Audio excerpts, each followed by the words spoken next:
Hello friends, आप सभी का स्वागत है इस चैनल में। इस वीडियो में हम 15 plus important MCQ question cover करेंगे और इससे पहले मैं वेरियस इंपॉर्टेंट टॉपिक भी कवर कर चुका हूं, तो आप मेरा प्लेलिस्ट चेक कर सकते हैं। तो यहां पे हमारा फर्स्ट क्वेश्चन है, विच of the following ruler was a contemporary of Buddha. निम्नलिखित में से कौन सा एक शासक बुद्ध के समकालीन थे। तो यहाँ पर बताना ऑप्शन से कौन से एक शासक गौतम बुद्ध जी के समकालीन थे। तो ऑप्शन बी दैट आंसर है बिम्बिसार। बिम्बिसार ये बुद्ध के समकालीन थे।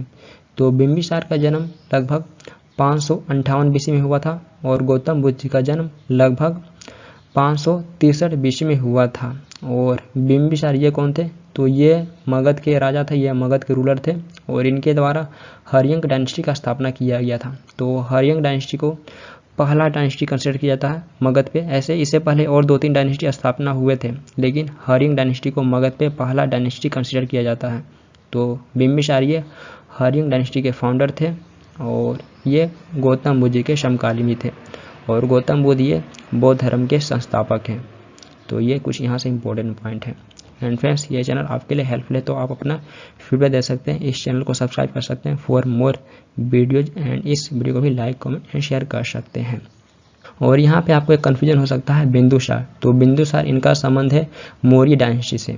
तो ये चंद्रगुप्त मौर्य के पुत्र थे, ये चंद्रगुप्त मौर्य के पुत्र थे बिंदुसार। और बिम्बिसार ये हर्यंक डायनेस्टी के फाउंडर है, तो इनमें कन्फ्यूजन हो सकता है। बिंदुसार का संबंध है मौर्य डायनेस्टी से और इनका संबंध है हर्यंक डायनेस्टी, जो मगध का पहला डायनेस्टी कंसिडर किया जाता है। और ये बिम्बिसार बुद्ध के समकालीन थे। तो ये दोनों में कन्फ्यूजिंग पॉइंट है, आप इसे नोट कर सकते हैं। नेक्स्ट है, विच one of the following coins was issue in silver during the Gupta period. निम्नलिखित में से कौन सा सिक्का गुप्ता काल में चांदी में जारी किया गया था। तो यहाँ पर आपको बताना ऑप्शन में से कौन सा क्वाइन गुप्ता पीरियड के दौरान चांदी में जारी किया गया था। तो ऑप्शन डी दैट आंसर रूपकम। तो रूपकम ये गुप्ता पीरियड के दौरान चांदी में जारी किया गया था। तो ऑप्शन डी दैट आंसर रूपकम।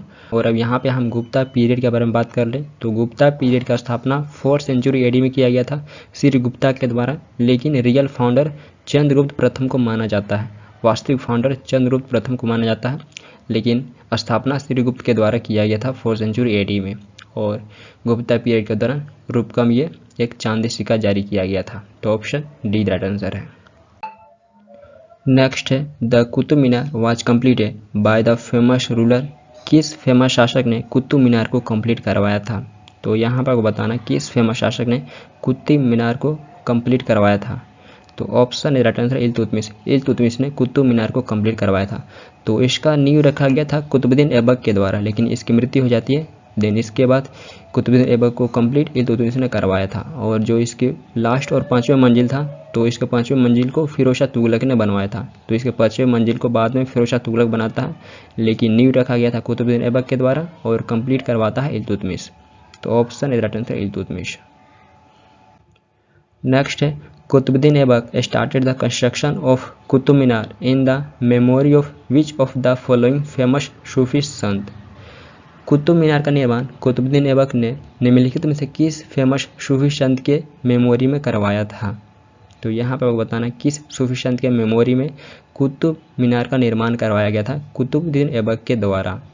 तो ऑप्शन डी दैट आंसर है कुतुबुद्दीन बख्तियार काकी।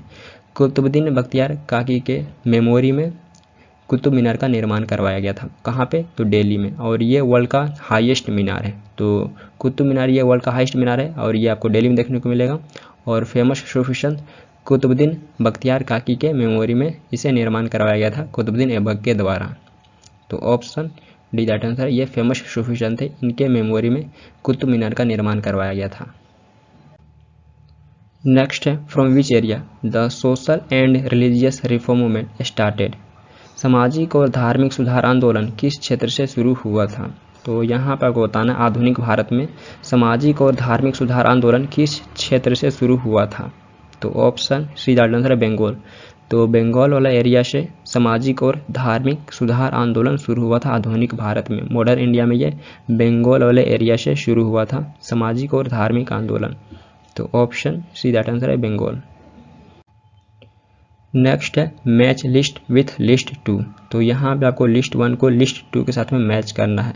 तो लिस्ट 1 में पेजेंट मूवमेंट है, किसान आंदोलन, और लिस्ट 2 में रीजन कौन से किसान आंदोलन किस रीजन से संबंधित है, तो यहाँ पे आपको मैच करना है। तो जैसा देखते हैं मोफला रिवोल्ट, तो मोफला रिवोल्ट ये मालाबार से संबंधित है। मालाबार ये आपको केरला के तट पे देखने को मिलेगा, तो यहाँ पे आपको मालाबार ना देख के केरला भी देखने को मिल सकता है। तो मोफला रिवोल्ट ये केरला मालाबार से संबंधित है। द नेक्स्ट है रामोशी मूवमेंट, तो रामोशी मूवमेंट ये महाराष्ट्र से संबंधित है, ये महाराष्ट्र वाले रीजन से संबंधित है। द नेक्स्ट है कुका मूवमेंट, तो कुका मूवमेंट ये पंजाब से संबंधित है। देन लास्ट है फावना, तो फावना ये बंगाल से संबंधित है। तो ऐसे भी एग्जाम क्वेश्चन पूछे जाते हैं, तो आप प्रैक्टिस कर सकते हैं। नेक्स्ट है the slogan workers of the world unite was associated to, दुनिया के मजदूरों एक हो का स्लोगन किससे जुड़ा था, तो option D that answer Russian revolution. दुनिया के मजदूरों एक हो ये रशियन रिवॉल्यूशन से जुड़ा था, तो option D that answer Russian revolution. Next है in which state is the Sarhul festival celebrated, Sarhul festival किस स्टेट में सेलिब्रेट किया जाता है, तो यहाँ पर बताना सरहुल फेस्टिवल को किस स्टेट में सेलिब्रेट किया जाता है, तो ऑप्शन सी दैट आंसर है झारखंड। झारखंड का ये मेन फेस्टिवल है, इसे झारखंड में सेलिब्रेट किया जाता है। लेकिन इसके अलावा झारखंड के पड़ोसी स्टेट में भी सरहुल फेस्टिवल को सेलिब्रेट किया जाता है, लेकिन ये झारखंड का मेन फेस्टिवल है और आपको ऑप्शन में झारखंड ही देखने को मिलेगा। नेक्स्ट है Denka is a well known musical instrument of which one of the following Indian state, Denka निम्नलिखित में से किस भारतीय राज्य का एक प्रसिद्ध वाद्य यंत्र है, तो ऑप्शन राइट आंसर ओडिशा। तो डेंका ये ओडिशा का एक म्यूजिकल इंस्ट्रूमेंट, ये एक वाद्य यंत्र है, तो ऑप्शन राइट आंसर है ओडिशा। नेक्स्ट है the Vivekananda rock memorial is located in, Vivekananda rock memorial कहाँ स्थित है, तो ऑप्शन बी दैट आंसर है कन्याकुमारी। तो ये आपको कन्याकुमारी तमिलनाडु में देखने को मिलेगा विवेकानंद रॉक मेमोरियल, तो ऑप्शन बी दैट आंसर है कन्याकुमारी। नेक्स्ट है India share its least international border with, Bharat अपनी सबसे कम अंतर्राष्ट्रीय सीमा साझा किस कंट्री के साथ करता है, तो ऑप्शन डी दैट आंसर है अफगानिस्तान। अफगानिस्तान के साथ हम सबसे कम अंतर्राष्ट्रीय सीमा साझा करते हैं। बात करें हम किलोमीटर में, तो लगभग 107 किलोमीटर, लगभग 107 किलोमीटर का हम बॉर्डर शेयर करते हैं अफगानिस्तान के साथ में। तो सबसे कम अफगानिस्तान के साथ बॉर्डर शेयर करते हैं। और यहीं पे आपसे पूछा जाएगा लॉन्गेस्ट, किस कंट्री के साथ हम लॉन्गेस्ट इंटरनेशनल बॉर्डर शेयर करते हैं, तो बांग्लादेश। बांग्लादेश के साथ हम लॉन्गेस्ट इंटरनेशनल बॉर्डर शेयर करते हैं।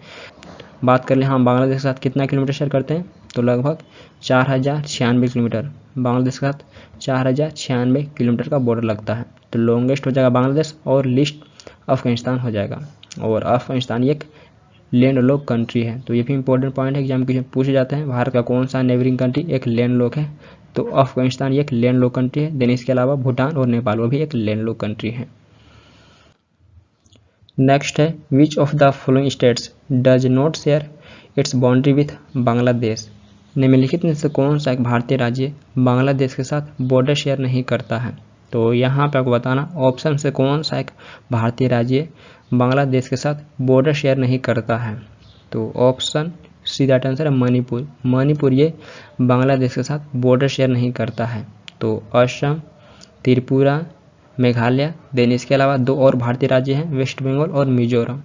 तो भारत के 5 राज्य बांग्लादेश के साथ बॉर्डर शेयर करते हैं और ये मणिपुर नहीं शेयर करता है। तो ये एग्जामिनेशन पूछे गए थे। नेक्स्ट है the world's longest river Nile flow through which continent, विश्व की सबसे लंबी नदी नाइल किस महाद्वीप से होकर बहती है, तो option is right answer Africa. तो विश्व की सबसे लंबी नदी नाइल ये अफ्रीका कॉन्टिनेंट से होकर बहती है, तो ऑप्शन इज राइट आंसर है अफ्रीका। नेक्स्ट है Asia and North America are separated by, Asia continent और नॉर्थ अमेरिका कॉन्टिनेंट आपस में कैसे सेपरेट होते हैं, तो यहाँ पे आपको बताना है ये 2 कॉन्टिनेंट आपस में कैसे सेपरेट होते हैं, तो ऑप्शन बी दैट आंसर है बेरिंग स्ट्रेट। बेरिंग स्ट्रेट के द्वारा Asia and North America continent आपस में सेपरेट होते हैं, तो ऑप्शन बी दैट आंसर है बेरिंग स्ट्रेट। नेक्स्ट है विच इकोसिस्टम हैज हाईएस्ट बायोमास, किस इकोसिस्टम में हाईएस्ट बायोमास है, तो ऑप्शन सी दैट आंसर है फॉरेस्ट इकोसिस्टम। फॉरेस्ट इकोसिस्टम में हाईएस्ट बायोमास है, तो ऑप्शन सी दैट आंसर है फॉरेस्ट इकोसिस्टम।